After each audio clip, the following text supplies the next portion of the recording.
campaign manager ng alyansa. So, syempre, political analyst. Pero, the way I see it, mga ka-clear, kung nakapanalo ka ng 6, diba?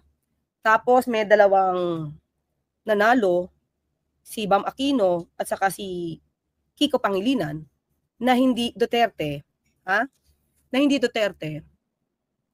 For me, hindi ko sa masasabi na win siya, triumphant ang mga Duterte. Kasi kung Bakit? For you lang, lahat for you na lang. Ano ka, TikTok? Puro for you. Pero pangit naman yung mga analysis mo bilang isang political analyst. tutusin, 3 yung pumasok. Ano? Diba?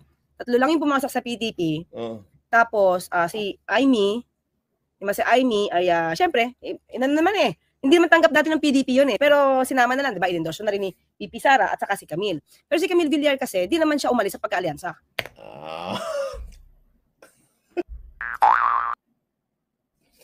Di naman siya umalis sa pagka-alyansa daw. Oh, di ipasok na lang siya. My goodness. Politika yan. Diba? Nagdalawa siya Oh. Nagdalawa siyang Ikaw. Paano mo trinato si Camille? Sige, ipilit mo. pero ano, bilib ako kay Attorney Claire, hindi siya nahihirapan Dito sa pamimilit niya na yan Oh. Partido ang dating. Di ba partido? Parang kaalyado. Oh. Kahit naglalaban-laban na sila doon. Kaalyado pa rin.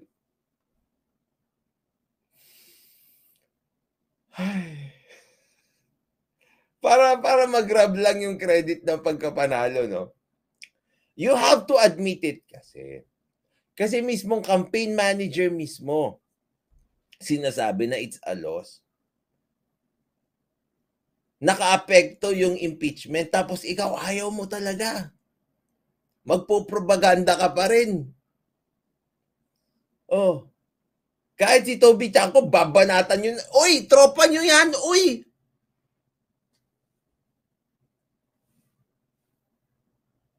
Tropa nyo si Toby Chanco.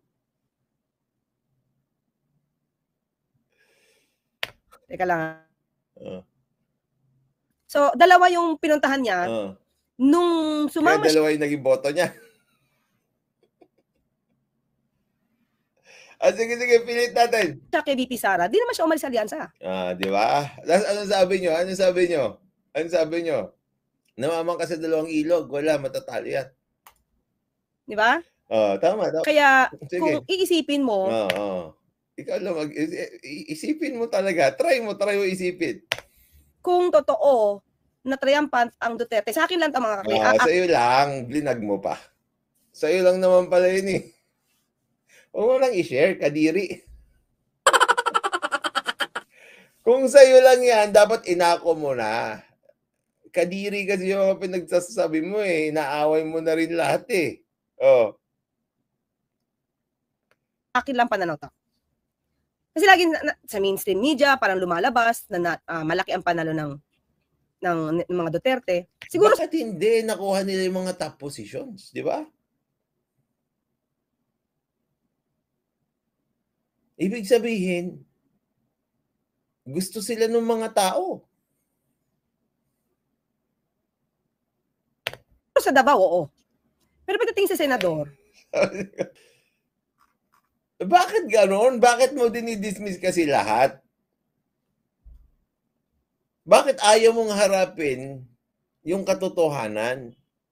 Alam mo, mas magiging epektibo ka na undersecretary, PCO undersecretary, if you will not actually lie to yourself. Accept the things around you that are true. Subukan mo ganong klaseng mag-isip. Huwag yung dinideny mo lahat. You are creating your own world full of illusions. At sinasabi mo, sa akin lang ito, sa akin lang ito. Ngayon, ang problema, pati ang mga kaklear mo, dinadamay mo dyan sa mundo ng ilusyon mo. 'Di ba? Oh. Sa akin, Oh, 'di kung totoo ba? Gano'n na ngayon sa akin na lang lahat. O di ka na lang sana nag-vlog. Kasi nga yung sa'yo, pang sa'yo lang talaga. Ikaw ang misleading. Mini-mislead mo yung mga tao. Kasi ikaw na rin nagsabi, pati mainstream media, tsaka si Tobis Chanko, it's a loss. Tapos sa'yo na lang lahat. malaki ang panalo ng Duterte, dapat lahat. Or at least mga Malaki lang naman yung panalo, sabi. Bakit kailangan lahat?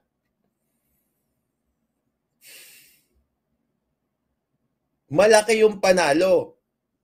Pag malaki ba, ibig sabihin lahat?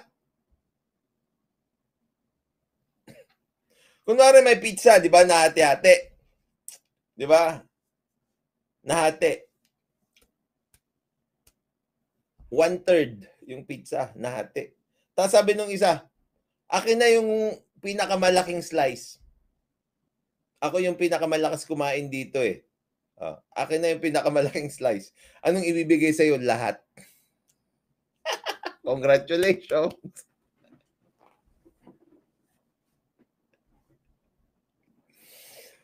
Ay!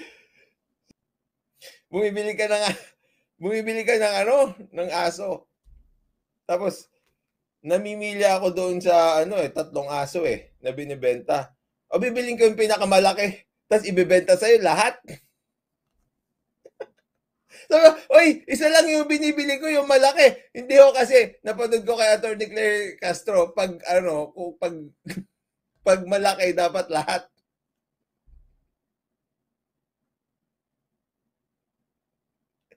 Kasi nasabi ni Atty. Claire Castro, ganto. akin, kung totoong malaki ang panalo ng Duterte, dapat lahat.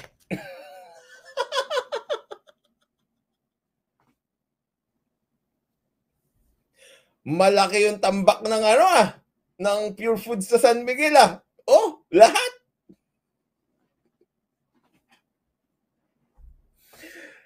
Oh my goodness. Sige, may tuloy naman. Sige. Sa akin, kung totoong malaki ang panalo ng Duterte, dapat lahat. Okay. Or at least mga 8. Diba? Tatlo. Ang dami naman yung lahat sa 8. Ano ba gusto mo sabihin sa amin?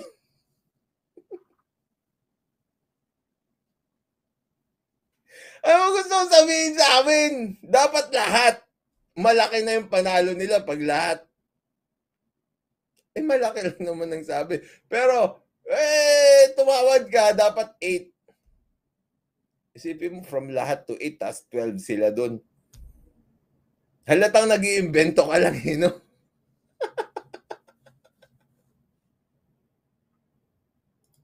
Diba? Lahat or at least 8. Bakit lahat? Bakit napunta ka sa lahat? Tas at least 8.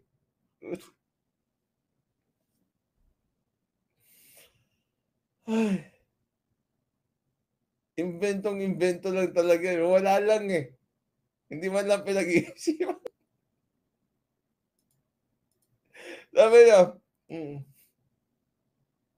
bakit 8? Bakit hindi pwedeng 5 or 6? Bakit arbitrary pag... Yun nga bakit 8? Bakit at least 8? Linahat mo na nga, tas may 8 pa. Ginugulo mo lang talaga yung mga tao. Malabo. Tatlo lang. Yeah. So, tapos may pumasok na dalawa, diba? Tatlo lang. Tatlo nga lang naman. Kaya naman. Tatlo lang. So, tapos may pumasok na dalawang malakas na alam mo na hindi maka-Duterte. Galing niya, no?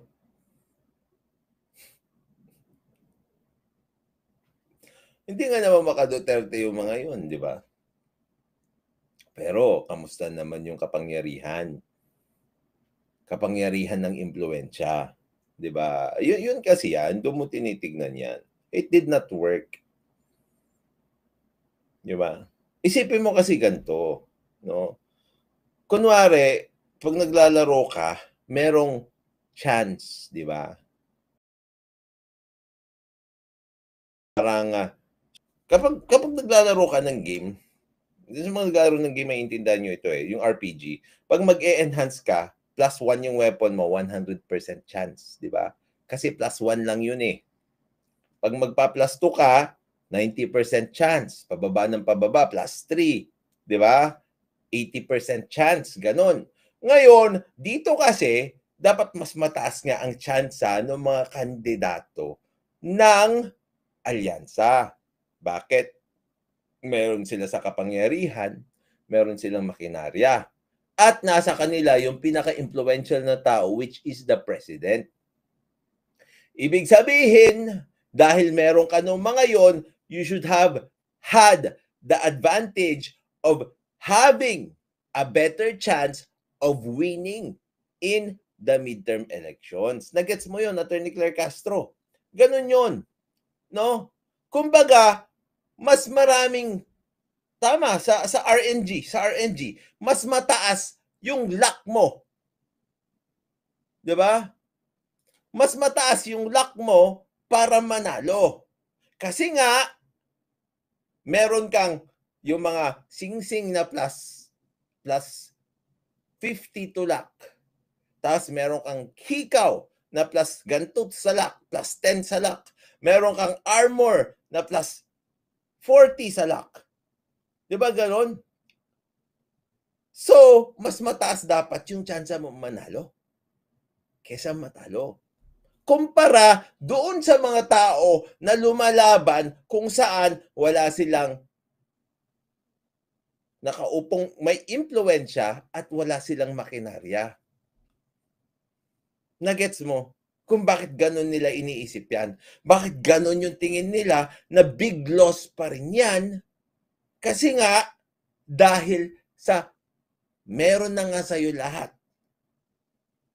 Pero yung performance mo, talo pa rin. Di ba?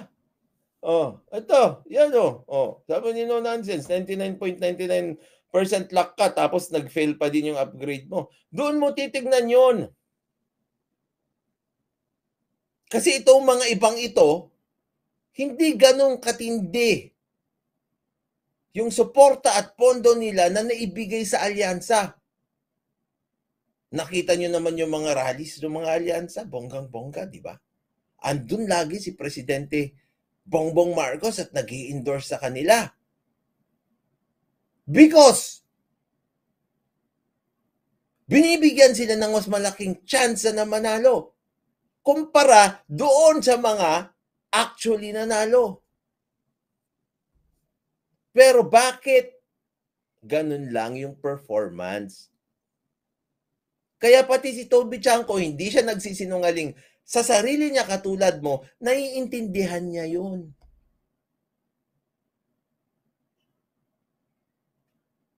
Di ba? Oh, budget pa lang, lugi na kalaban. Correct.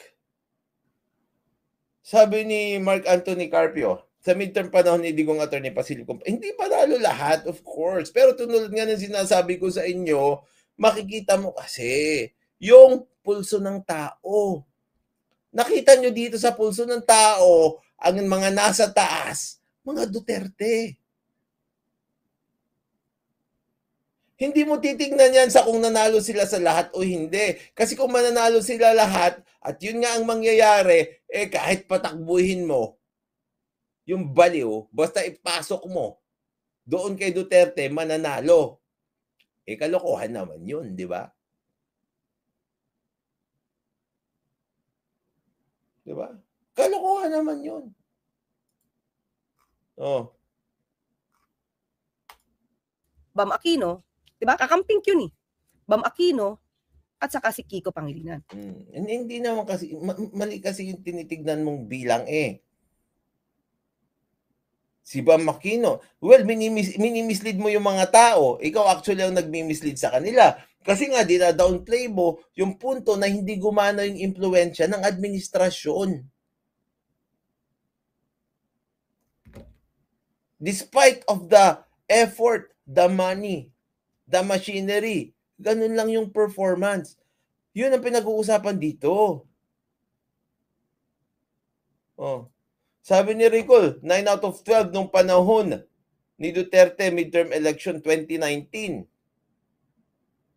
Talunan ba Oo. ang alyansa Yes. at tumaas Yes. ang mga Duterte? Hindi, talunan. Kasi sinabi ni Toby Chanko, mas magaling ka pa. Sabi mo, campaign manager siya. Ikaw, ano ka ba? Propagandista. Oh. For me, I don't think so. I don't think so. Kasi sa pagpasok ng dalawa, May punto rin dito si BBM Maria Juana. Even Bam and Kiko, mga opposition pa rin naman sila. Correct. Di ba? Oh. hindi yung naka-Duterte. Ang tanong ko kasi, no? Ang tanong ko rin dyan, nasa hig naman si Duterte. Nasa dahig na si Duterte. Di ba? Kumbaga, mag-move on na rin kasi kayo. Nasa dahig na si Duterte. Work from hig siya. My goodness. Sabi ni iCheck, aminin nyo na lang na nawalan ng kumpiyansa ang taong bayan sa Marcos admin. Yun nga ang masamang parang pinapatunguhan yan. Hindi man kasama sa alyansa, pero para lumalabas 7 yun. Yeah. 7. Bali 8. Dinagdag na talaga. Bakit kung hindi sila kasala sa Duterte, bakit sila nasali sa alyansa? Kung dilawan, di ba? Dilawan ni kalaban naman ng mga Marcos yan. Tingnan mo naman ito, mag-isip. Hindi yung naka-Duterte. Hindi man kasama sa alyansa, pero para lumalabas 7 yun. 7. Bali 8. 8 daw. Hindi kasali sa alyansa, pero 8 sinali niya.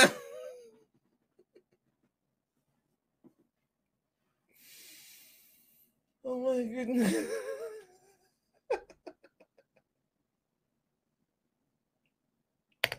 Sasama natin si kami sa alyansa, hindi naman siya tinanggal at hindi naman siya nag-withdraw doon. So 6 plus 2, 8 yun. Hindi man sasabihin natin maka PBBM yung dalawa dahil kakamping yan. Pero hindi rin naman sila Duterte. Tinali mo talaga. Ewan ko sa'yo. Ba? Mas against sila nung nakampanya nung panahon ni DP Lenny, mas against sila sa Duterte. Yun lang yung... kasi Duterte yung kalaban nila eh. Pero pag titignan mo yung mga yan, sino ba yung mga kalaban yan? Aquino. Apelyido pa lang Bam Aquino. Huwag ka na magsinungaling. Si Toby Chanko nga umaamin na. Ganyan kasi ang nangyayari sa inyo, delusional kayo. Ano yung mga delusions nyo? Alam nyo na kapag pinasa nyo yung impeachment na yan, hindi maganda para sa mga tao, pinagpatuloy nyo pa rin. Tapos may ilusyon kasi kayo na maganda yung ginawa nyo. Tapos, nalaman nyo na hindi magandang epekto ng impeachment. Nag-free trip to The Hague pa kayo. All expense paid. Trip to The Hague pa kayo. Hindi nyo matanggap-tanggap na yung mga ginagawa nyo, hindi maganda yung epekto. Oh my goodness. Yan, hanggang ngayon, nakita nyo na yung epekto ng mga ginawa nyo, in denial pa rin kayo. How will you make sound and informed judgments if you don't want to accept the information? Delusional.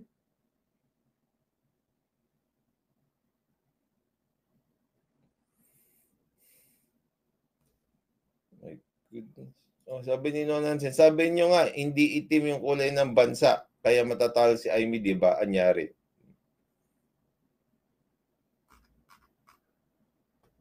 Hindi naman lahat. Ewan ko. Mga kabatas natin.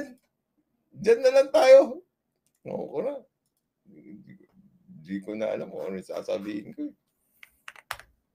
Tuloy na lang natin siguro. Yung tingin ko. Oh. Kaya hindi ko maisip bakit triumphant ang Duterte pagdating doon. Diba? Hindi mo maisip. Subukan mo kasi mag-isip.